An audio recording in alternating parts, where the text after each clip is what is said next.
India का crude oil import US से record level पर पहुंच गया है 2022 के बाद। 2022 से लेकर अब तक की चर्चा इसलिए क्योंकि रशिया यूक्रेन युद्ध के बाद की ही आफ्टर ऑल चर्चा है। हमने अमेरिका से इतना तेल खरीद लिया जो अब तक का रिकॉर्ड बन चुका है। अब ऐसे में तो ये सीधा सीधा दिख रहा है कि भारत ने अमेरिका की बात मान ली है और रूस से तेल इंपोर्ट भी संभवतः आने वाले समय में, जैसा ट्रंप कह रहे हैं, दिसंबर तक बंद कर देंगे। ये सारी की सारी वो सुर्खियां कि हम लोगों ने 2022 के बाद का रिकॉर्ड टच कर लिया है, ये बड़ी बात है।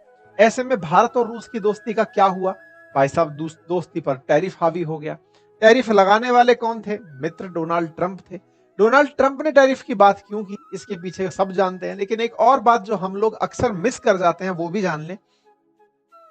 ट्रंप जब इलेक्शन लड़ रहे थे ना, देखो भारत के अंदर इलेक्शन में लड़ रही पार्टियों को सपोर्ट करने के लिए अगर कोई चंदा दे दे तो यहां पर अलग तरह की न्यूज बन जाती है कि फलानी पार्टी ने चंदा, फलानी कंपनी ने चंदा दिया तो अब सरकार उसके लिए काम करेगी। अमेरिका में ये खुलेआम होता है और खुलेआम के लिए स्पष्ट रूप से पब्लिक को पता होता है कि ऑयल कंपनियों ने ट्रंप को इतना पैसा दिया है, एलॉन मस्क ने इतना दिया है, फेसबुक ने इतना दिया, सबको ओपनली बता देना होता है और उससे कोई फर्क नहीं पड़ता क्योंकि वह लॉबिंग ही चलती है। ट्रंप जब चुनाव लड़ रहे थे तो लगभग $1 बिलियन के आसपास ऑयल कंपनीज ने ट्रंप को दिया था। अब बताओ ट्रंप उस पैसे को कैसे निकाल के दें?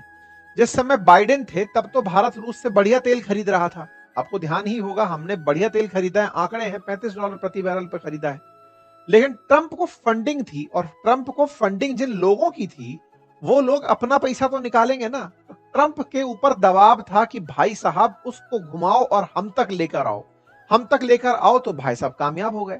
आप सोचें कि 2022 रशिया यूक्रेन युद्ध को अगर आप आज की डेट में मानकर चलें, उसके बाद का अब तक का सबसे ज्यादा तेल हम खरीद रहे हैं। 5.5 लाख बैरल प्रतिदिन हम तेल खरीद रहे हैं।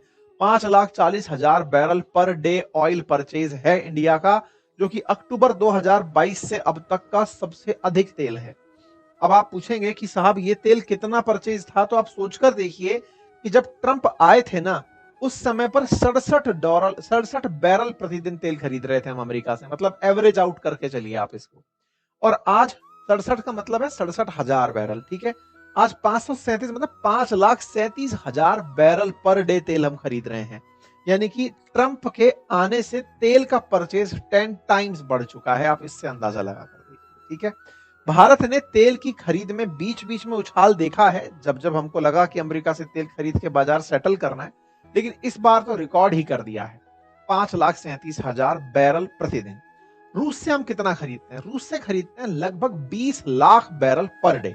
यानी कि अभी भी हम अमेरिका से 4 गुना तेल रूस से खरीद रहे हैं। लेकिन विचारणीय तथ्य यह है कि अभी 4 गुना खरीद रहे हो और पहले 30 गुना खरीद रहे थे, दोनों में अंतर था। इस अंतर को पाटने में ट्रंप कामयाब हो गए हैं। आप अच्छे से जानते हैं, रशिया यूक्रेन जब युद्ध हुआ उसके बाद में हमारे उस समय के सप्लायर्स में इराक और सऊदी अरेबिया सबसे बड़े सप्लायर्स हुआ करते थे। सबसे ज्यादा तेल हम लगभग 21% हम इराक से खरीदते थे, फिर सऊदी अरेबिया से खरीदते थे, फिर अमेरिका से भी हम तेल खरीदते थे। अमेरिका के साथ एक बड़ी इंटरेस्टिंग कहानी जुड़ी है और वो ये है, दुनिया में सबसे बड़ा ऑयल कंज्यूमर यानी दुनिया से तेल खरीदने वालों में अमेरिका का नाम आता है और सबसे ज्यादा तेल प्रोड्यूस करने वालों में भी अमेरिका का नाम आता है। अमेरिका का जो तेल है वो थोड़ा भारी है, जनता उस तेल को खरीदने में थोड़ा हिचकती, रिफाइनरीज को जोर आता है। ऐसे में अमेरिका की एक और स्ट्रेटेजी बताई जाती है कि अपना स्ट्रेटेजिक रिजर्व इतना बड़ा रखना चाहता है कि कल को दुनिया में अगर तेल खत्म हो जाए उस समय बेच के हम पैसे कमाएंगे। ये बड़ा स्ट्रेटेजिक सी बात है कि अमेरिका इस चीज को ऐसे मैनेज करता है। खैर, 2022 में जैसे ही युद्ध शुरू हुआ था उस समय दुनिया भर में तेल की चिंताएं सताने लगी थी। भारत दुनिया में तीसरा सबसे बड़ा ऑयल कंज्यूमर है। ऐसे में भारत को तेल खरीदना ही था और ऐसे में रशिया ने हमें कहा कि हम $35 प्रति बैरल में भारत को तेल देने को तैयार है। भारत तेल खरीदने निकला और उस समय तेल खरीदने के लिए हमें हमारे पास मार्केट में जो लोग दिखे उसमें से रशिया सबसे सस्ता दिखा। ओपेक प्लस कंट्रीज में रूस दूसरे नंबर पर देश आया जिसने कहा कि मैं आपको तेल देने के लिए तैयार हूं सस्ते दामों में। जिस रूस से जनवरी 2021 में हम 0 बैरल के आसपास खरीदते थे, उससे बढ़ते हुए आज हम लगभग 20 लाख बैरल प्रति डे के हिसाब से तेल खरीद रहे हैं। ये सारे आंकड़े मल्टीपल टाइम डिस्कस हो चुके हैं कि रूस से भारत बहुत तेल खरीदता है और इस तेल को खरीदने में हमने सबके सामने एक ही बात बोली कि अगर हम यही तेल मिडिल ईस्ट देशों से खरीदने लगे तो तेल की जरूरतों के लिए रूस को अगर आप विकल्प के रूप में बंद कर दोगे और सभी लोग एक ही जगह से तेल खरीदेंगे तो बहुत महंगा हो जाएगा। हमने महंगाई को कंट्रोल करने के लिए रूस से तेल खरीदा। लेकिन साहब हमारी तमाम बातें धरी रह गई और धरी रहने के पीछे का बड़ा रीजन था। इस बात को ना तथ्यात्मक रूप से भी समझिएगा। भारत ने जो पाठ दुनिया को सिखाया कि हम दुनिया को सस्ता तेल देना चाहते हैं या दुनिया में महंगाई को नियंत्रित करना चाहते हैं, तो ये हमने दुनिया के सामने महानता का पाठ पढ़ाया कि हम देखो कितने महान हैं। लेकिन रिवर्स में एक बहुत बड़ी गलती हम लोगों से क्या हुई, रूस से तेल खरीद के 39 महीने में हमने जो पैसा बचाया ना, वो लगभग 19 बिलियन डॉलर के आसपास था। 19 बिलियन डॉलर के आसपास 39 महीने में, 39 मंथ्स में, इतने दिनों से, लगभग 3.25 साल में। लेकिन अमेरिका से व्यापार करके हर साल हम 40 बिलियन डॉलर का लाभ कमाते हैं। अमेरिका ने असली खेल वहीं पकड़ा कि यार इंडिया वालों, तुम हमसे व्यापार करके 40 बिलियन डॉलर का लाभ कमाते हो, रूस से तेल खरीद कर तुम 6 बिलियन डॉलर साल का बचा रहे हो। तुम्हारे लिए 6 बिलियन बड़ा है कि 40 बिलियन बड़ा है? ट्रंप ने हमसे खेला वहीं किया कि तुम्हें 40 बिलियन अगर बचाना है ना, तो तुम्हें 6 बिलियन का लोभ छोड़ना पड़ेगा और इसके लिए तुम्हें हम ही मार्केट बनकर आएंगे।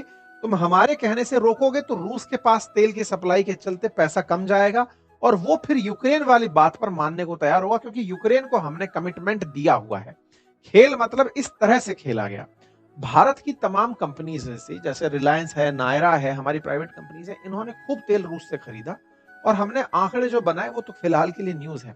मैं 20 बिलियन डॉलर गलत डेटा बोल गया, दैट इज 12.6 बिलियन डॉलर होगा हमने सेविंग किया। ये तो ज्यादा अकाउंट नहीं है, मतलब 4 बिलियन डॉलर साल का बचा रहे हो। कहां 4 बिलियन डॉलर साल का बचा रहे हो रूस से तेल खरीद के, और कहां अमेरिका 40 बिलियन डॉलर का प्रॉफिट आपको दे रहा है।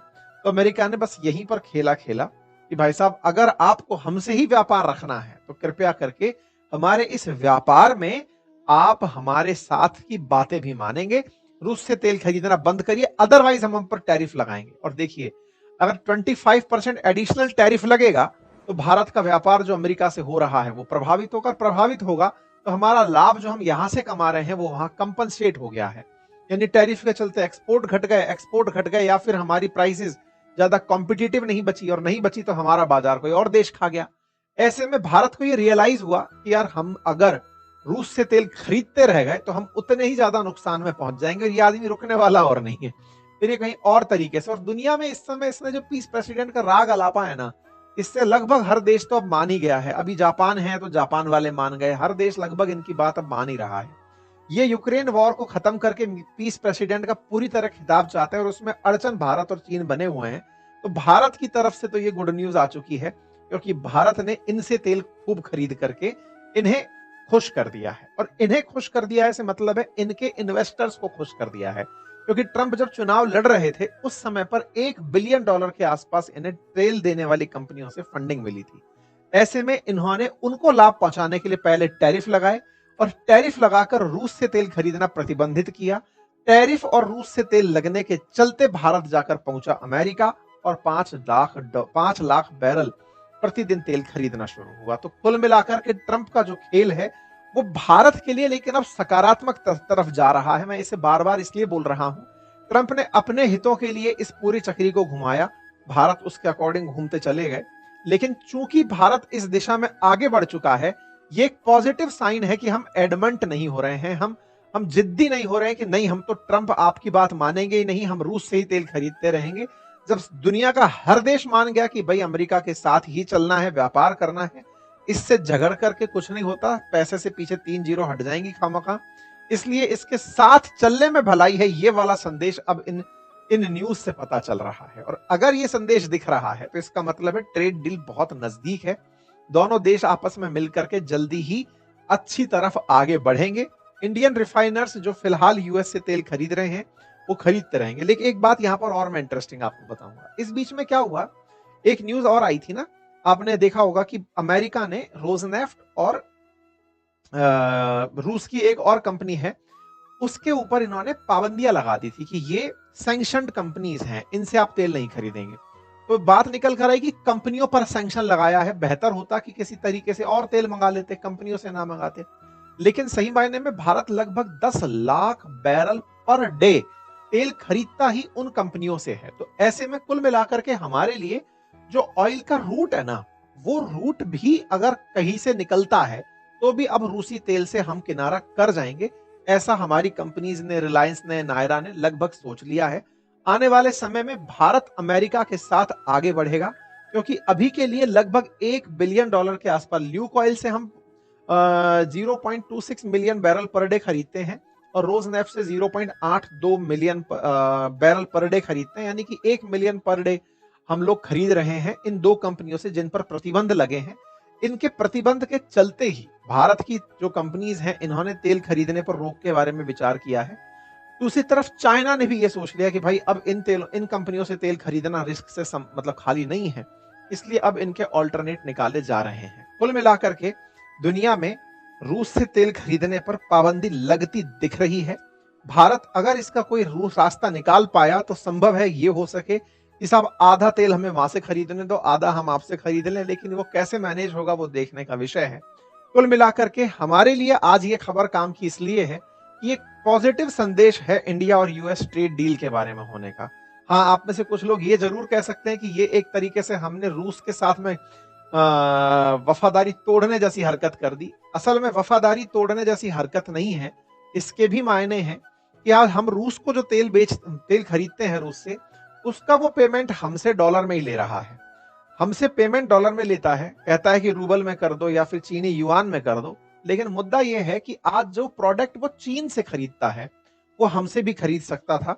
आज जो हम यूएस पर निर्भर हैं अपने प्रोडक्ट को बेचकर लाभ कमाने के लिए, रूस हमें वो अवसर दे सकता था कि हम भारत से माल खरीदेंगे, भारत अपने यहाँ इंडस्ट्री लगाए, क्योंकि अल्टीमेटली उसे भी सामान खरीदना पड़ता है। लेकिन उसने चीन और भारत में चीन को चुना, तो भारत के पास फिर से अपने हित चुनने का मौका है।